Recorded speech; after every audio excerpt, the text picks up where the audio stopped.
I'm a 25-year-old entrepreneur. My mission in life is literally to just spread love, spread happiness, spread joy any way that I possibly can. And I have found my space in the investing, trading, financial literacy kind of markets. And it's been really, really amazing. I've been a full-time investor trader for the past 5 years. Haven't worked a job since 2020. Welcome back to the Walk 12 podcast. If you're tuning in on YouTube or any of the podcast directories, make sure to do yourself one teeny tiny little favor and make sure to give us a follow because I don't want you to miss out on any of the amazing guests I got coming on this year. Without further ado, I have someone that I met, I think it's a little bit over 2 years ago now. It feels like, I honestly don't.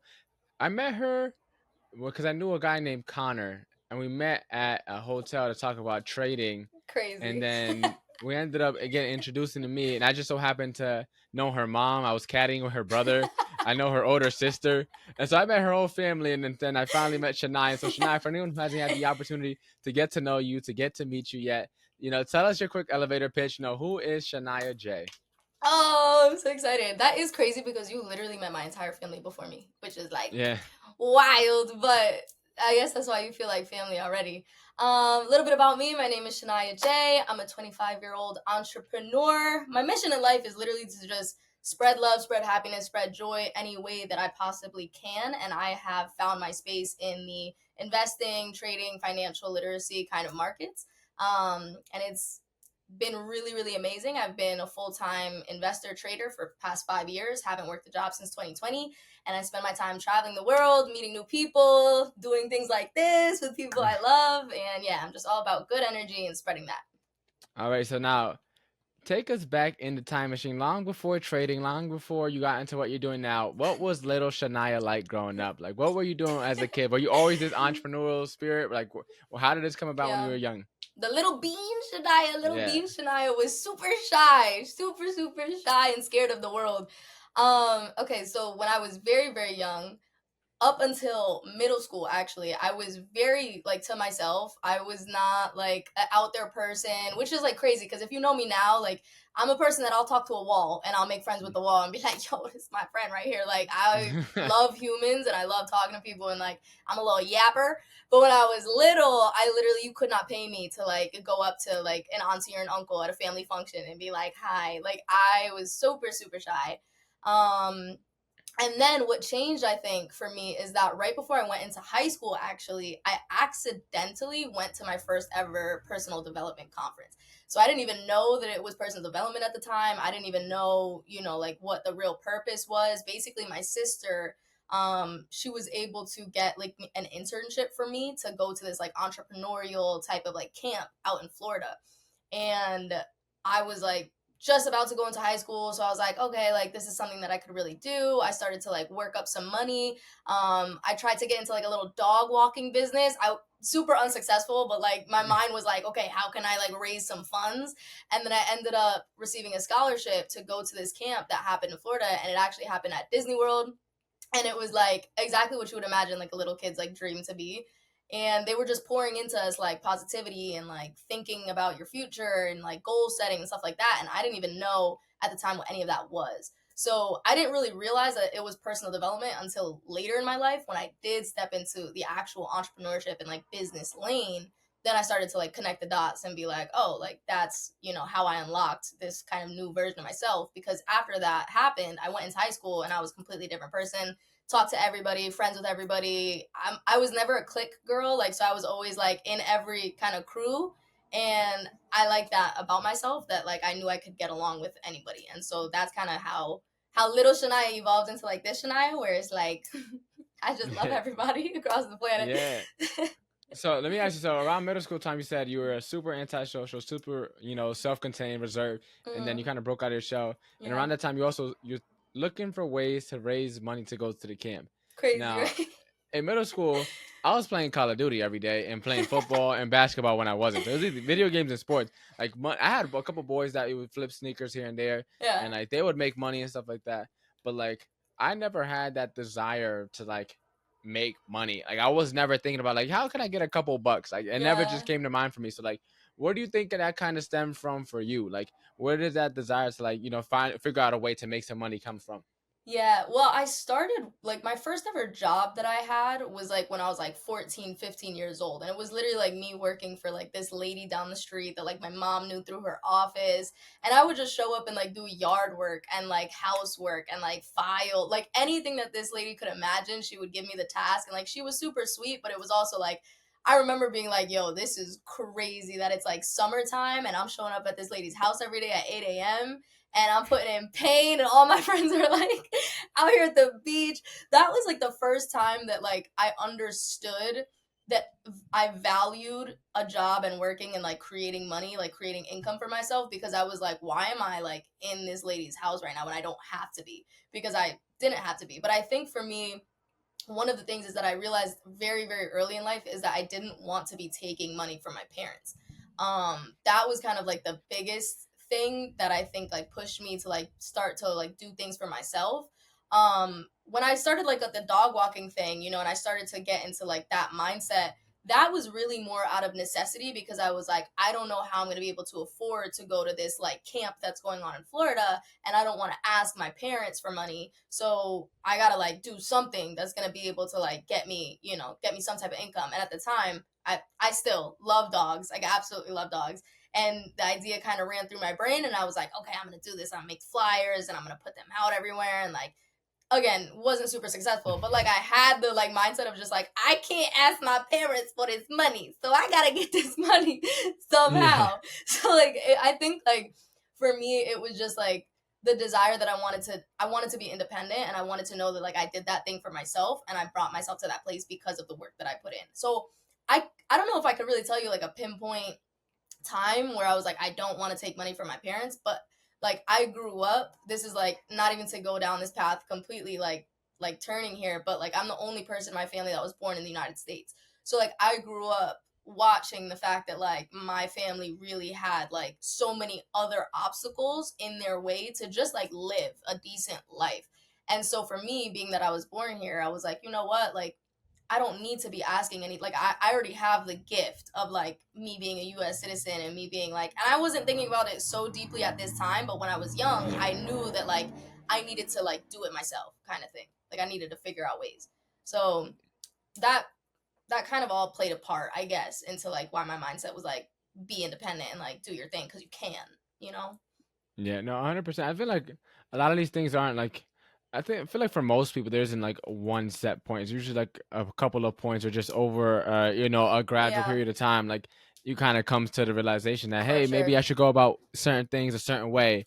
And Right, so right. so you kind of you became a lot more extroverted. You started talking to a lot more people, started breaking out of your shell, you started working at a job. Then from there, now leading up to the end of high school, Hmm. what were your thoughts going through from there? Like, what was your plan now to, get into college? What was your mindset at right around that time? Because now you have already Yeah, had an entrepreneurial camp, which most people in high school or younger don't have any entrepreneurial slash personal development ish type conferences that they ever go to. yeah, So for like, you sure. got kind of exposed to this entrepreneurial space a little bit earlier than Early, most. yeah. So like, what was your mindset coming out of high school? Yeah. So it's super interesting because even though I got introduced to the entrepreneurship space early, I never internalized that and I never processed that as being like a real path for me. I never, like, even after like I did, you know, everything before high school and like got into high school, I never ever could have seen myself being an entrepreneur. Like truly, like that was just not in the cards for me. I was like throughout my entire high school, I worked in the service industry. So I worked in the restaurant industry. I was a server, I was a bartender. I loved that. Like I had a lot of fun working there, like at the different restaurants that I worked. And you know, it was a really just enjoyable time. And so like the money was coming in, you know what I mean, from like tips and Mhm. like constantly working. And I was also the person in the restaurant industry that works 7 days a week and pulls double shifts and covers everybody else's shifts. Like I was that person. I was like every single day I'm showing up at a restaurant and I'm like I'm doing the job. And so like I was making good money at the time. So like throughout, you know, me thinking about going into college, I was just like, well, you know, I gotta be able to do something that's gonna get me the same amount of income that I have like from this, but I want it to feel a little bit more stable. And so my plan was to go into corporate America.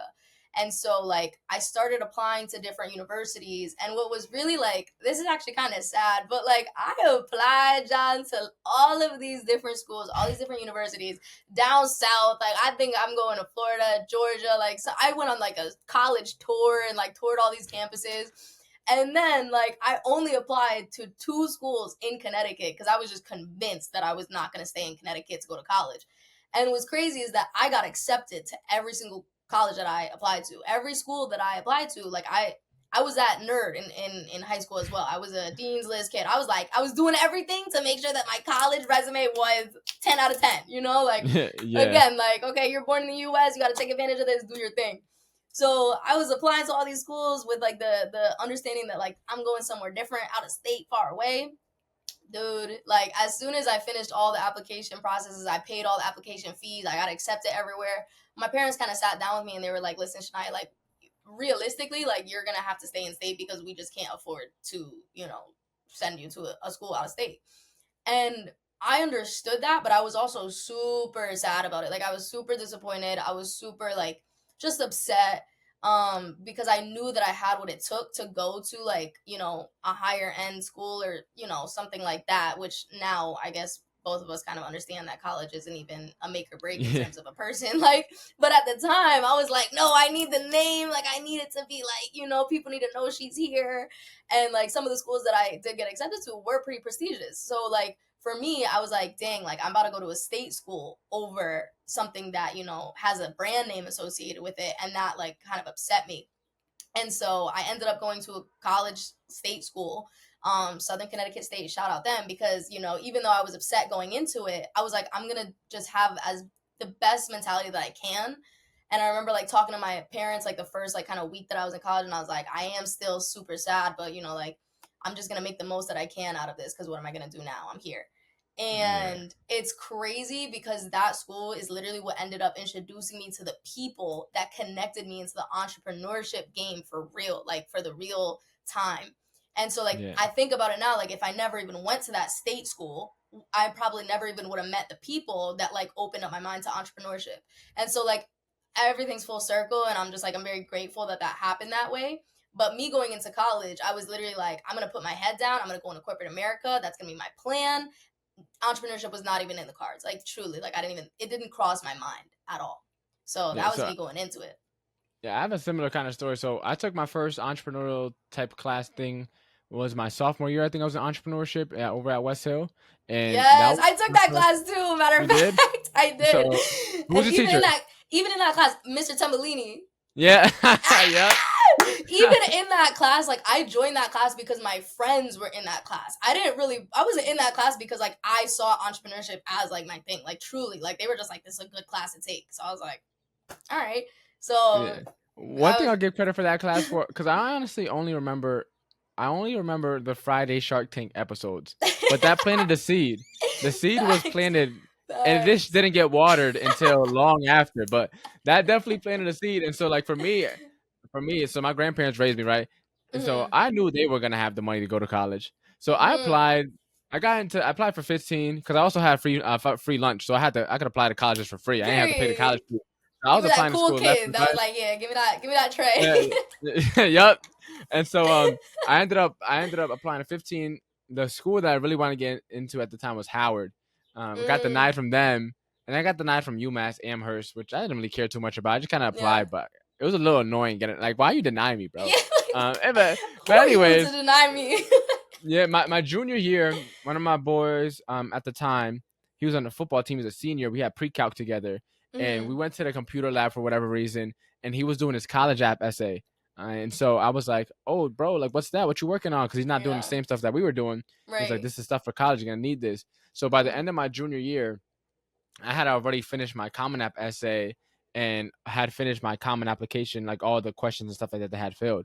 So Mhm. I already started applying to school. So by the time people started applying senior year, I was already getting acceptance letters back. Like I had like Crazy. That's probably like insane. 5 or 6 acceptance letters That's amazing. before second quarter ended my senior year.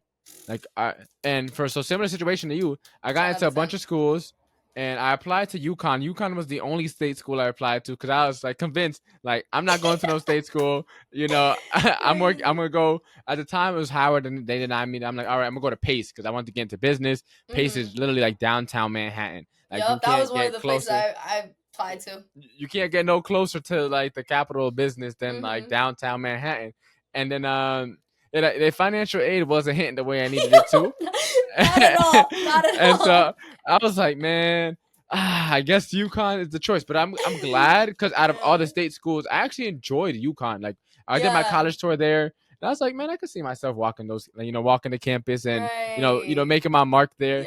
And that was back, Yes. I think, my junior year. And so I ended up going to UConn for the same Mhm. reasons, like financially, like that Mhm. was the best route for me to go to. And Right. I ended up getting introduced to entrepreneurship. This is during the pandemic, but like Yeah. it's crazy how it all worked out because if I hadn't, like, who knows where I would be, who knows where Where you would be, right, because you like know? everything just kind of pivoted. And also, I love college because like even though it was still close to home, which I didn't enjoy, like part of me loved it because like I still got grandparents. So it's like worst Mhm. case scenario, I'm only a 2 hour drive away. I mean, I didn't have a Mhm. car at that time, but like it's a You could make two it and a work. half, two and a half Yeah, train. Like I could hop on and catch the train, and for I could be sure. back home within a few hours if God forbid something happens. So I was like, all right, Right. maybe this is the best for me. And so I was actually looking forward to going to UConn. It's like, Mhm. man, like if out of all the state schools, that's the one I actually wanted to go to. Yeah. And they was like the financial aid was hitting a lot better, and so I would have came out with like 40K. And had I stayed in school and didn't drop out, I'm like Mhm. 40K. Like, man, first year, I'm I'd making that back, so I'm good. You feel me? So that's the mindset I take was it. going into with. Yeah. And so, all right, so pivot back to you a little bit. So you got into Southern. Your goal was at the time was like, all right, I do what I gotta do, get my degree, get into corporate, and get Mhm. this money. But before, actually, quick little pivot because you mentioned working at the restaurant industry, and there's not a lot of people that interview that worked in the restaurant. So like, Uh-huh. before we get into college, real quick pivot. Yes. Let's talk about working at a restaurant because listen, like Oof. I love working at a restaurant because the fast money, the tips. It has its pros Yeah. and its cons, as you know. But like at 100%. this, like at high school, college age, I don't think there's a better gig to work than working at a good restaurant because Truly. like the way money be coming in, the way you can pick up shifts or like drop shifts if needed, like it's Truly. so flexible. It's like, what was your experience like working at a restaurant? How did that help you turn into the person that you are today? Oh man, I loved it. Like I loved it so bad. I was down bad for the restaurant industry because it's like the thing is it teaches you a lot of skills that are applicable in the real world as well. So it's like you going into the restaurant industry, like I had never worked in the restaurant industry a day in my life, but I had a friend, her name is Nancy, shout out her. I still love her to this day so much, but I knew her from West Hill from high school. And she was like, Shania, your energy, like your personality, you have to come to my job and like just like meet the manager. And, I didn't really understand what she was talking about, but I was like, okay, why not? And I go to her job to meet the manager. I wasn't even looking for a job at the time, but I went to meet the manager and I talked to the manager for maybe 5 minutes. And I came with my resume, like I came prepared, like to like sit down and have an interview. This girl was she talked to me for 5 minutes. She was like, all right, you start tomorrow. So just come, like have it, like have your shoes on, like be ready to go. I was like, okay. And like it just fast started from that point to just like taken over like every single day of my life. But I was meant to be a hostess, but there was one night that, and I can't remember if this was the shift, but there was like a New Year's night as well in the restaurant, and I don't know if it was that shift or this happened before because it did happen a couple times.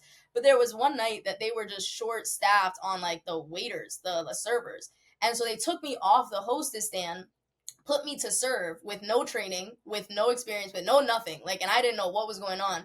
But I realized how quickly, like you can adapt to something if you're put in the situation where you have to.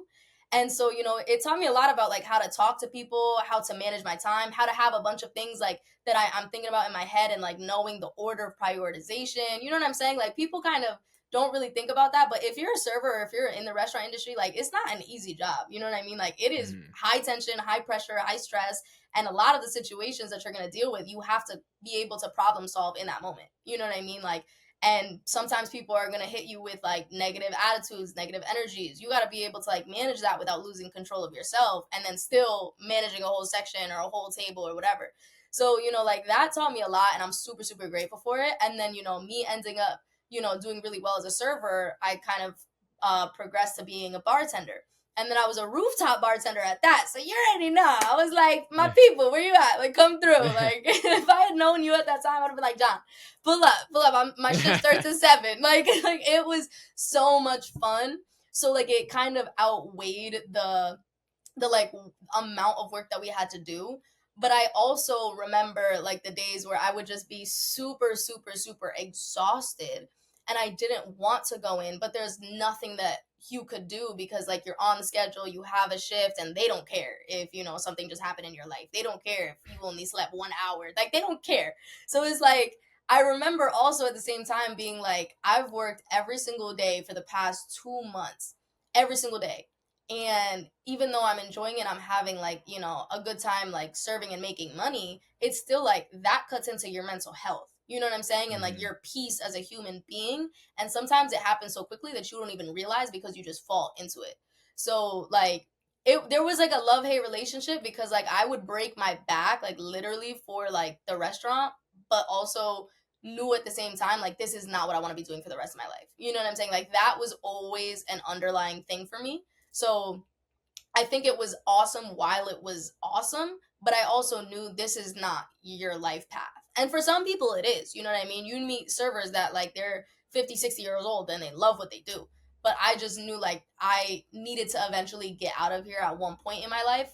I didn't know how though, So it's like it taught me so much, but I also respected my time and my energy and my efforts a lot more because I was like I know what I'm capable of. You know what I mean? So Mhm. that Yeah, was I had a that. similar story too. So my friend, so Uh-huh. when I started working at the restaurant, it was May 2020. So this is literally a couple months after the pandemic just kicked off took over the world. And Yup. so Stanford had the rule where you couldn't have a restaurant open unless it had outdoor dining. And Mhm. so Sign was looking for Mhm. jobs. I mean, for looking for people to work.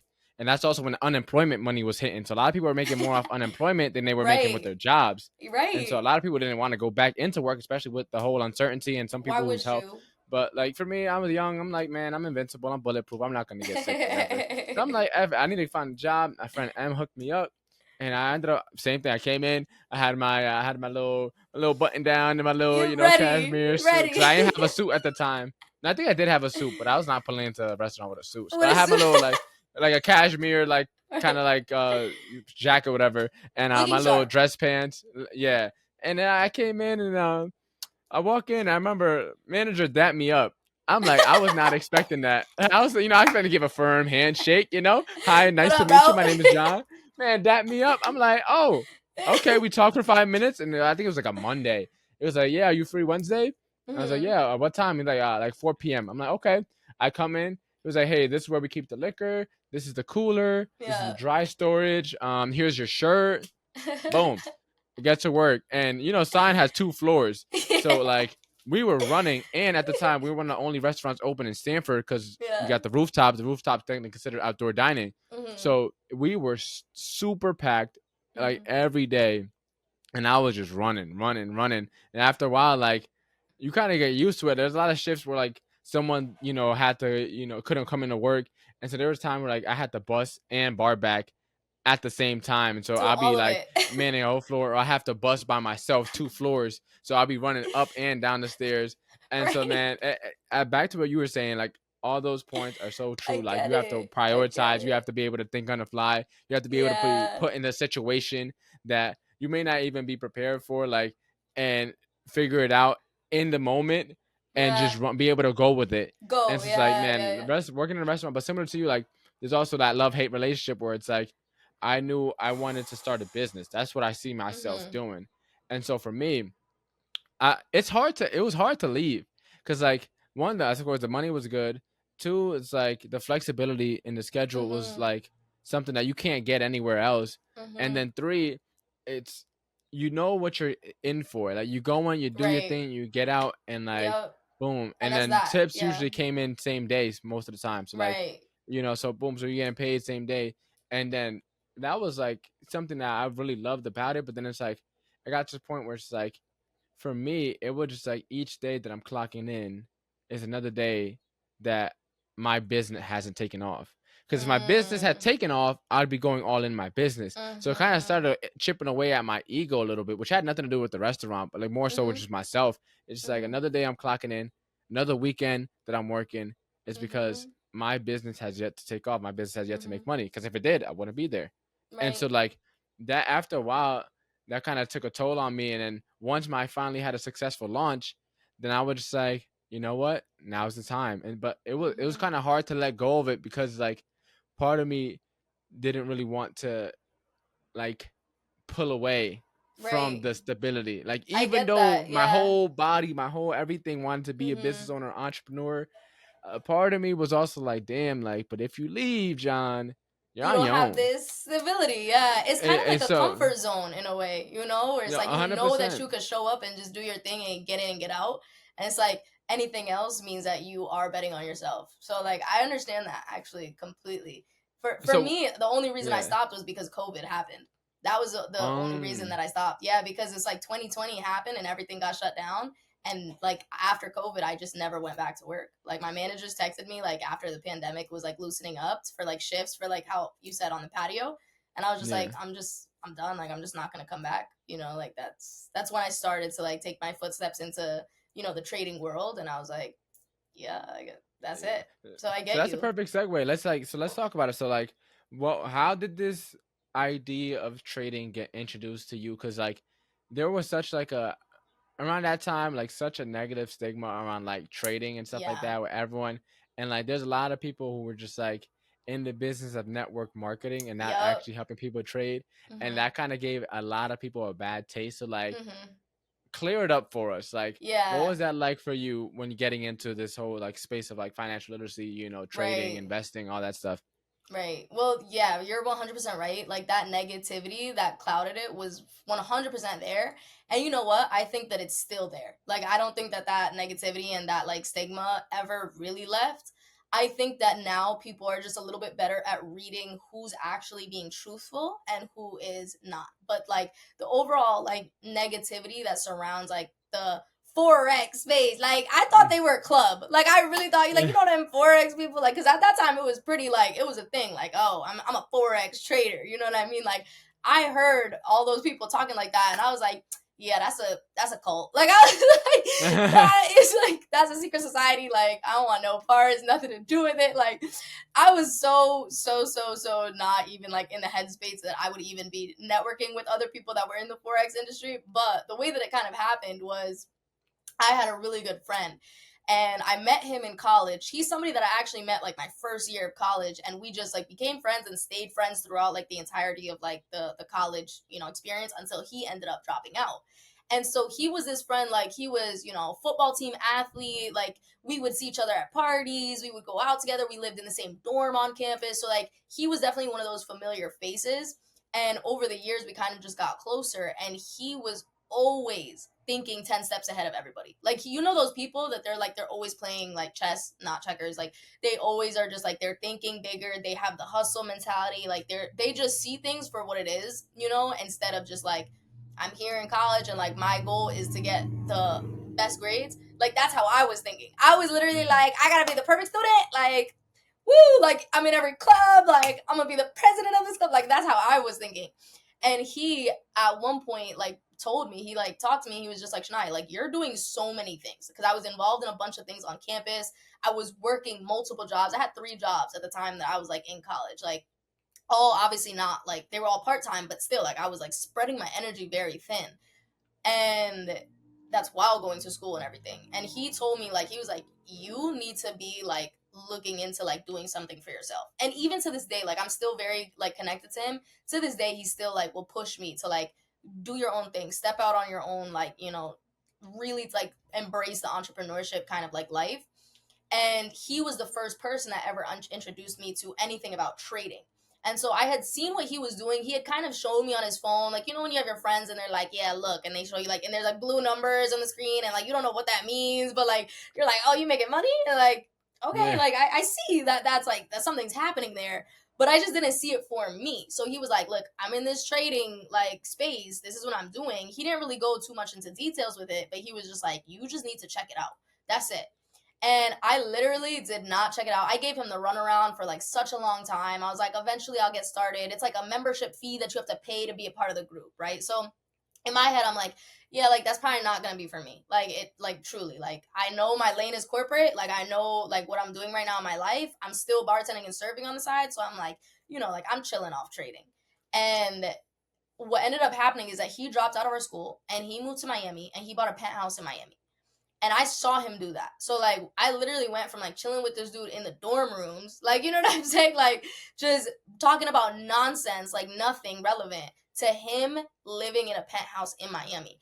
And like I remember like me and some of my friends, we went out there and like we like saw how he was living and we were like, no, this is for real. Like you're actually doing this from trading. And he was like, I told you. Like he's like, I've been telling you this. Like since I started, I've been telling you like I'm on this.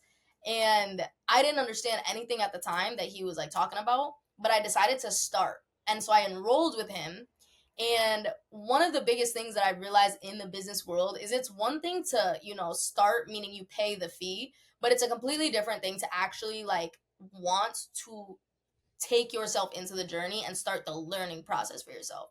So I paid the fee and I joined his group, I joined his community. I was like, okay, like I'm a part of it now, but I did not do anything. Like truly, John, I did not do anything. You was not catching me logging into the site. I was not taking no trades. Like I was not talking to him for questions. Like I was literally just like I paid. So I was like, I'm here. And like in the back of my head, I was always like, I'm just a good friend. Like I was like, I'm just such a good friend that like I'm supporting his business. You know what I mean? And like I'll pay happily every single month. It comes out of my bank account and I'll see it. I'll be like, oh, like I'd be like, oh, like you get a monthly bill, you're like, man, like I would see it come out of my bank account, and I would Mm-hmm. just be like, nah, Shania, you're a good friend, like you're supporting your friend's business.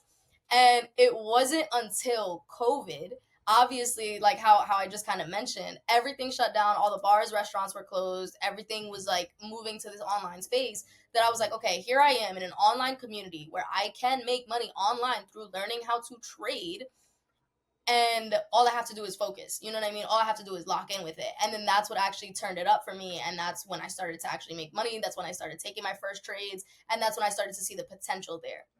How you kind of mentioned as well, in the community, I'm involved in like network marketing. And so with network marketing, you can be promoting any product, any service, any kind of, thing, material thing, but this network marketing industry revolved around the ideas of trading and skill sets and like building your wealth.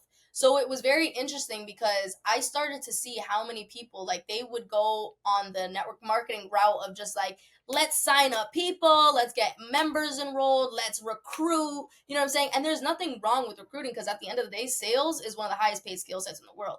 The thing is that if you're recruiting and you truly have no value to share with somebody, if you are trying to plug people into your community and you don't know how to help them, you don't know how to like level them up from where they are currently, that just makes you a con artist. You know what I'm saying? Like that just Mm-hmm. makes you a bad person because here you are taking people's money and you can't help them on the back end of that.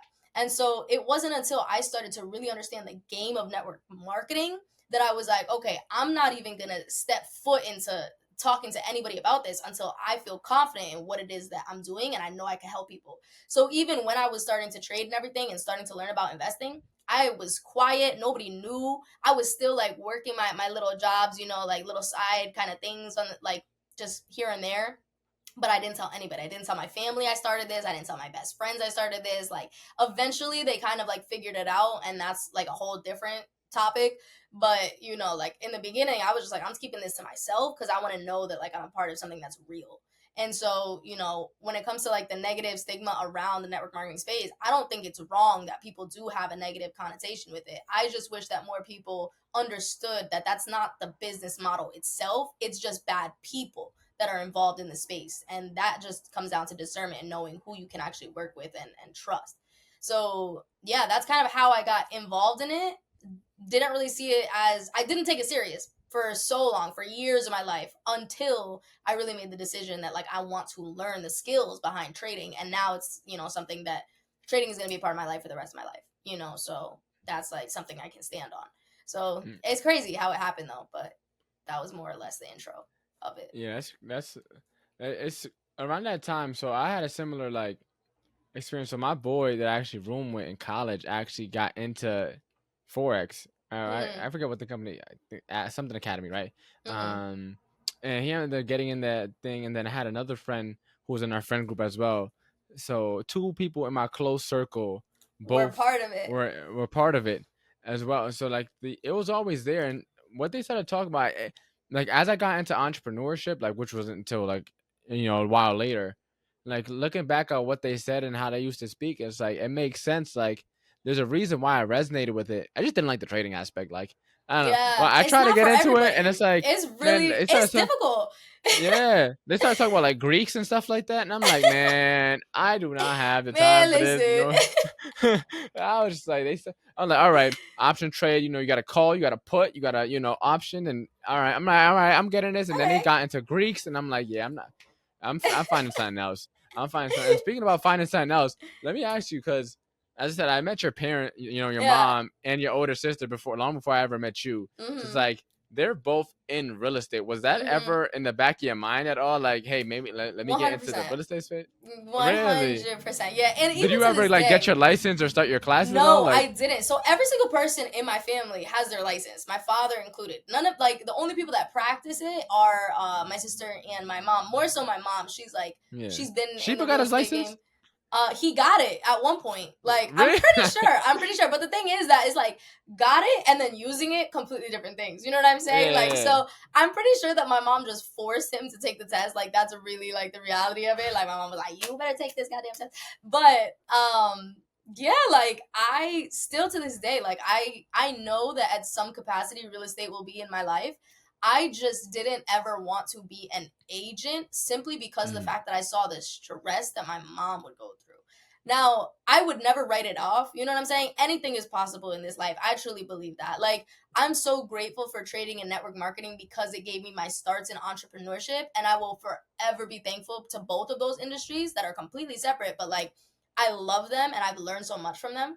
But at the end of the day, like my goal as a human being is to grow. You know what I'm saying? In mm, any capacity. Like if I can learn something or learn about something and then apply that into my life and like make it make sense, I'm all for it. So I've never like put out like real estate from my life. It was just yeah, that it never kind of like came into like the timing where it was like, okay, sit down and learn this. And obviously like comes back to making your priority and like things like that, which I understand.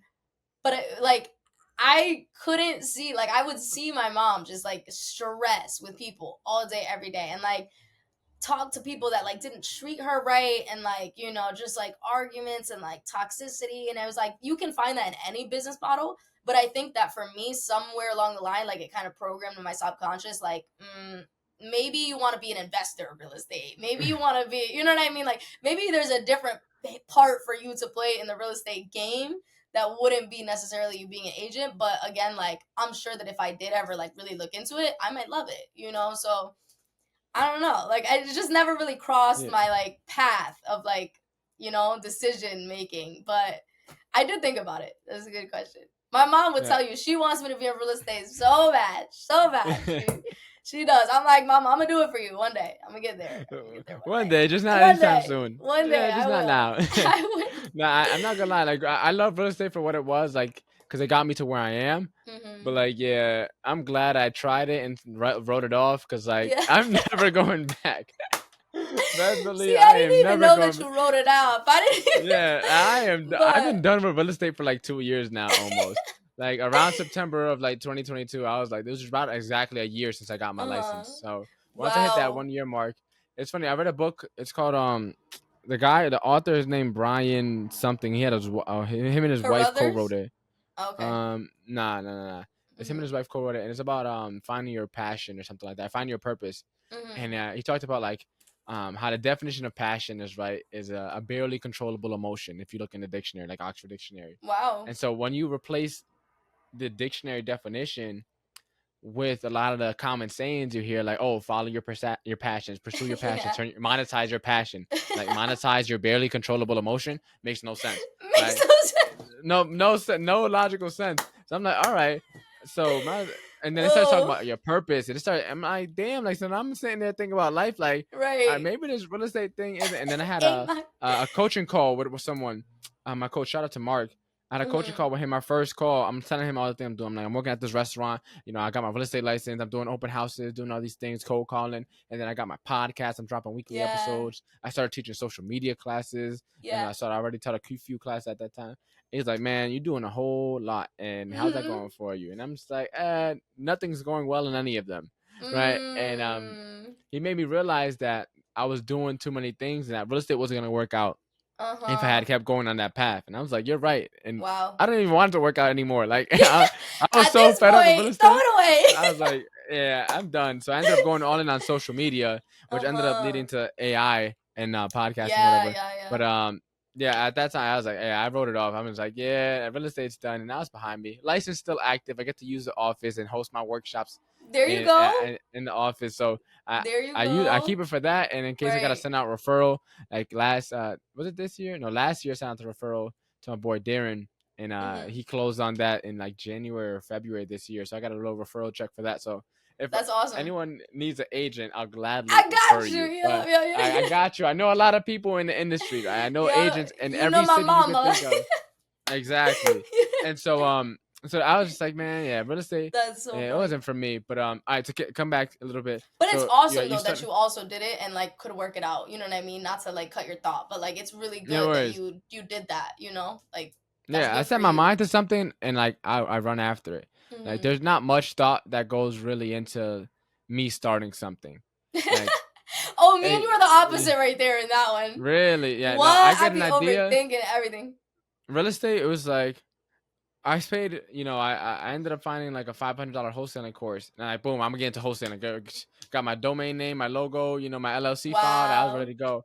I did once. So one of the things I did that I haven't really told many people about. I mentioned on the podcast, but like I did a virtual summit in Mhm. about a year ago, and it flopped. But Mhm. how I learned about it is I was reading this book called Expert Secrets, and like on page like 5, I don't know, it's still one of the single digit pages, like Okay. page 5 or 6 or 7, something like that. It was like a great way to like build your credibility and your authority in your niche and your space is to do a virtual summit. I'm like, boom, close the book, Mm. boom, Boom, doing close it. that's it. I closed the book. I'm done. I hosted about. I sent out an email later that afternoon. I'm like, yo, hey, I'm hosting a virtual summit in March. I Would you like to love be a speaker? it. Sent out like Oh, 15 emails that day. Like, I and love then I was like, all right, it. boom. I paid for a virtual summit course. It was like $100. Paid for Wow. that. I was ready to get it going. Like, and I didn't even finish the book. I didn't start reading the book again until like 3 months later. Like, I read to like 7 and closed it. I did my virtual summit. But yeah, that's usually how I am. When I That's get a good idea, amazing though. I just run with it. I need more of that energy in my life. I'm actually right now in a phase where I am like really really about to start something, and it's the first time in my life that I ever had an idea pop into my head that I didn't overthink, because I was like, no, like I feel like this is planted in my head by God right now, and like I know that we'll talk about it as well, but it's just like I need that energy, like of like Yeah. how you're like, yeah, okay, this makes sense. Apply, take action, move forward, go. I'm a thinker. I'm a like, okay, let me weigh the opportunity cost. Let's see what the best route is here. Let's see. Even me getting into the trading space, that took me so long because I was like, I need to research everything about everything. Like, what if it is a scam? Like all these things that like I've programmed myself to be one of those people that take action after you know everything, and sometimes that's not the wave, because it's like, look at you, you read to page 7, okay, and already executing. Like But I need listen, that like energy. then people also don't forget like the virtual summit flopped. Like I got it done. Who I ain't say I got it done well. I got it done though. like You but did that's the the thing. So thing. it's all about like awareness, Wait, right? I'm And crying.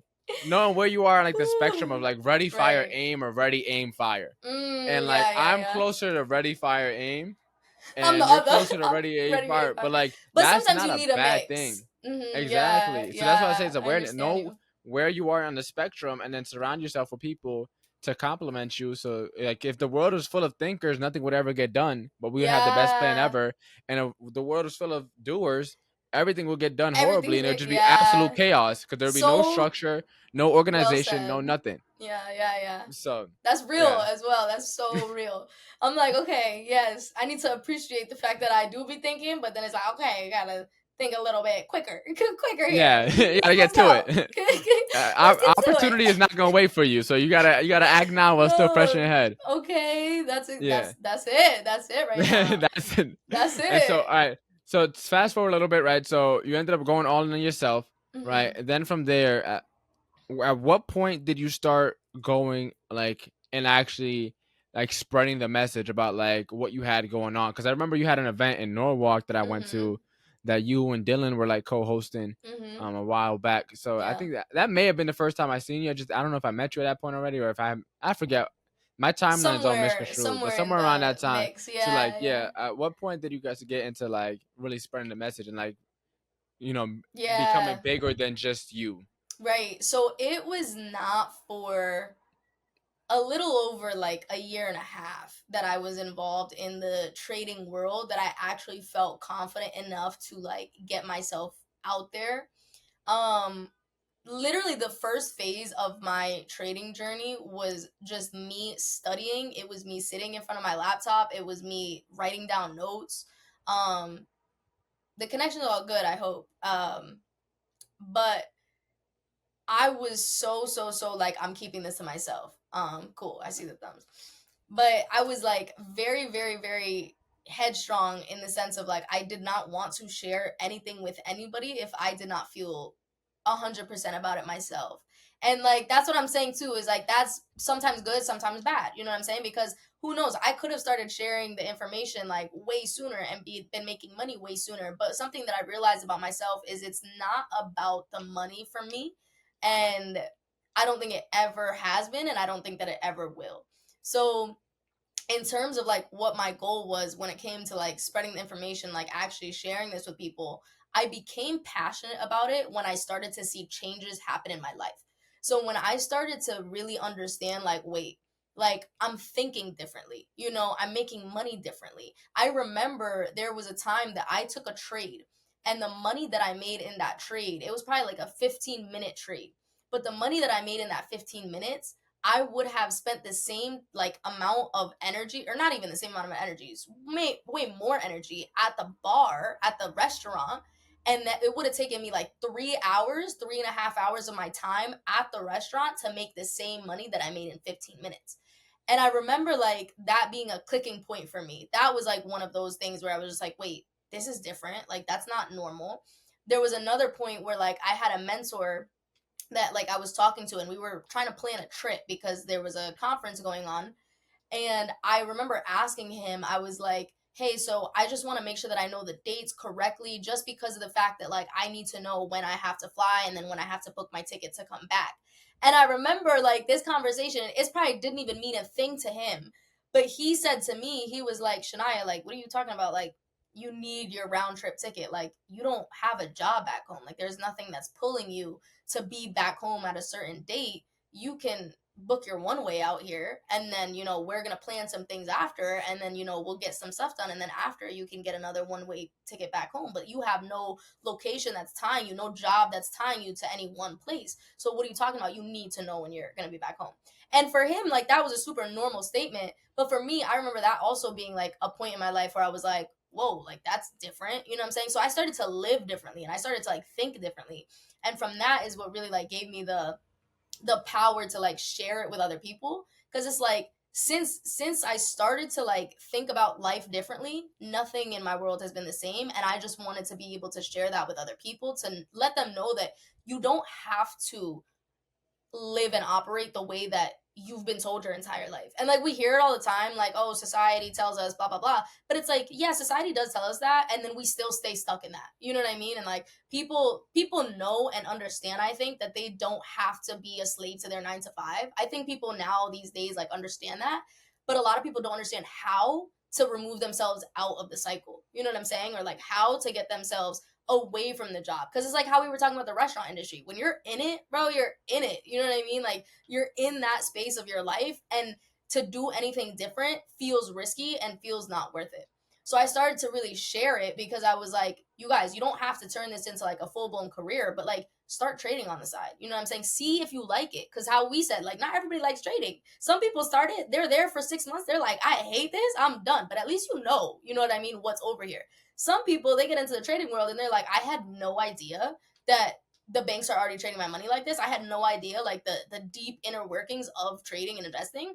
This is my lane. Like I have to be doing this. So it's just crazy because it's like everybody responds to it differently. But I think the point is just giving people the chance to have the information. You know what I'm saying? Like, so that's what kind of like led me to like really speaking on it. And then I got to a place where, I was doing events every single week out of Stanford. I had events that were running, different parts of the country. I had events going on in Texas, events going on in Florida, events going on in New York. I would go fly out and speak different places. It led to the point where I was, doing international conferences. I've spoken Spain, I've spoken Germany, I've spoken England, I've spoken like places that I've lived. All right, so now fast forward a little bit to today. What are you currently cooking up? Where can we find you? Where can we get in storage? We're definitely gonna have to do a second episode because we're already going way over on time. So like we're gonna have to bring you back. So don't worry, don't rush. But where can we find you? Where can we connect with you? What are you currently working on so we can get more of Shania and just keep up with you? Because you're a hard person to Oh keep my up with. gosh, You're almost impossible to little find. You're all in these different yapper. I'm countries. sorry. It's true. I can't even lie. But you know what? I am just super, super grateful for you, John. Like, you just need to know that. Even since the day that I met you, I was like, yeah, this is good energy. These are my people. I was like, this is my people right here. So I know that I can be kind of hard to track down. But I also know that we like this. We locked in. We locked in for life, okay? So you ain't gotta worry about that one. But yeah, so I'm on social medias. One of my biggest goals right now is actually to hold myself accountable to being a little bit more present on social media, because I know that for myself, I will travel the entire world. And I'm saying this because I have done this for months and months and months at a time, and I will not post a single thing online. And I do it for my own peace because I just never have been a social media girly growing up into like the day and age that we are now. But at the same time, I do understand that I have something powerful to share with the world, and therefore I want to really be doing that a lot more than I currently am. So one of my biggest goals is to like really get myself right on social media. So if you start, following me and you see that I'm MIA, hit me up and hold me accountable. Be like, Shania, you said that you wanted to be showing up for yourself.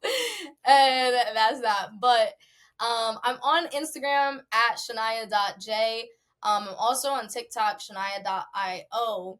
And then one of the biggest things, I'm on LinkedIn, Facebook as well, same name, you can find me on there. But one of the things that I'm working on right now that is going to be really, really exciting, and I am feeling excited about it right now. John, I'm going to share this with you. Um, and not really too many people know of this yet. So I think, again, like how I mentioned before, divine timing, because it's crazy that we're having this call right now. And this popped into my brain literally no more than 2 weeks ago. I'm starting a community that has nothing to do with trading, nothing to do with investing, nothing to do with finances or money. Hopefully, it will help people to be more secure in those areas. But the purpose of it is literally just to embrace human connection much more than we are right now, because I think that right now we're just in a state in the world where like people are struggling. People are struggling with their mental health, people are struggling with, their family, their relationships, their lives. And then you just look at the state of the world and that's not any more reassuring. You look at what's going on in our governments and you like, dang, like we really not doing it.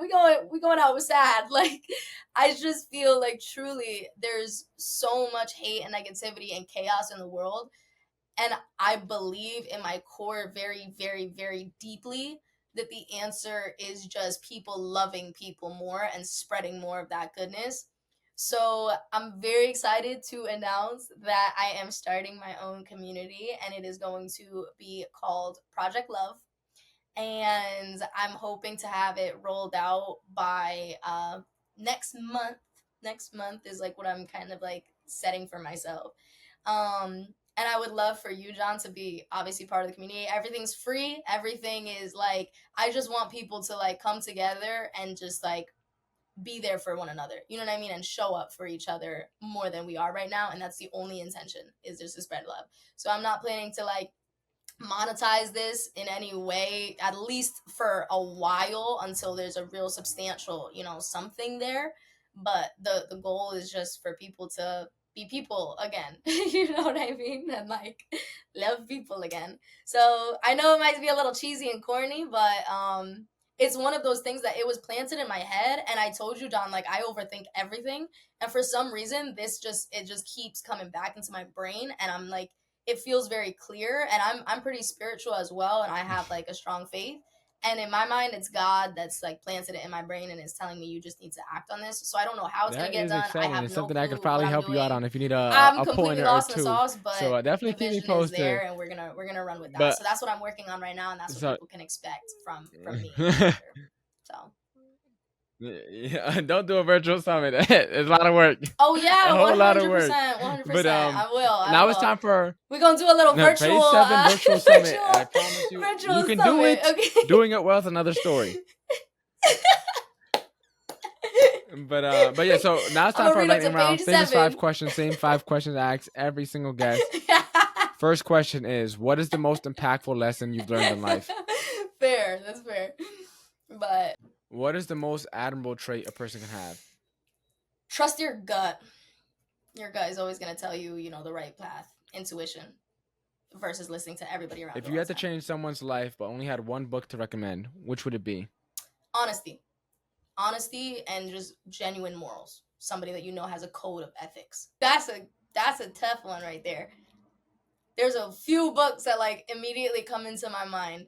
What is the legacy that you're working on leaving behind? I guess The Secret would be the answer, because that can apply to anything: finances, relationships, love. It's really just your mentality at the end of the day. Spreading and for as anyone much that wants to embark on love their walk as to wealth humanly today, possible, what is the so very that other first people step you know it's recommend not they this take? cheesy thing, and it actually is a solution to a lot of the real world problems we're dealing with. Amen. Find That's all for good our podcast here, Shania. mentorship. It's been a long time coming, Find but I'm good glad we were people able to do that this actually have and success finally in get it on the what you're looking calendar. to learn, And so that you can learn exactly what they did to do those things. Thanks for having on the podcast.